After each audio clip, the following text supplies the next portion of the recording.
Did you see the image that Kamala Harris released, or her staff released on social media? There she is looking really busy on a plane. I'm old enough to remember when George Bush released a similar image after Hurricane Katrina. The media pounded him. The media is not asking for specifics. They're letting Biden just say, well, I mean, he was on the beach the whole weekend. I was on the phone for a couple of hours. They care more about money being sent to Ukraine than they do to North Carolina. Maybe Roy Cooper should raise the Ukrainian flag over the state capitol. Yeah, Andrew, this photo, as some smart people on social media pointed out, if you look, she's using those Apple earphones that many of us have that plug into your iPhone. The problem is that it's not actually plugged into the iPhone.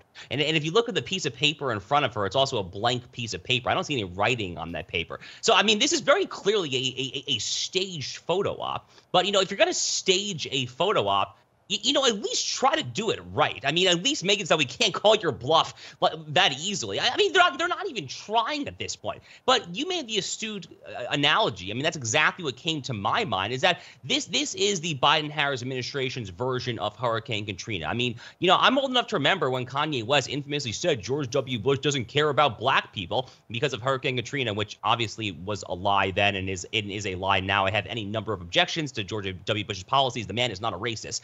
But, that narrative took hold in the aftermath of Katrina, that George W. Bush had done a number when it came to black people in the Deep South, Louisiana, Mississippi.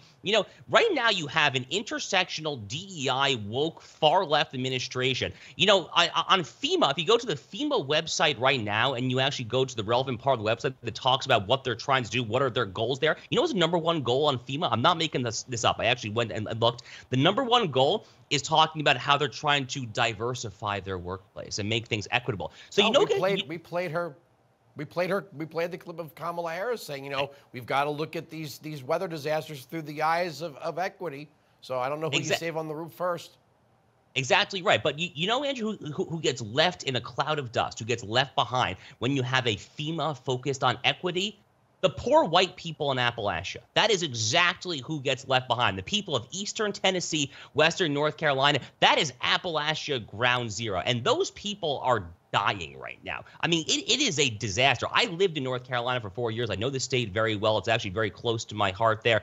I cannot believe what I am seeing there. But the real question is the corporate media going to cover this at all, or are they going to try to pretend like everything is fine and dandy? I don't think that they can sustain that narrative.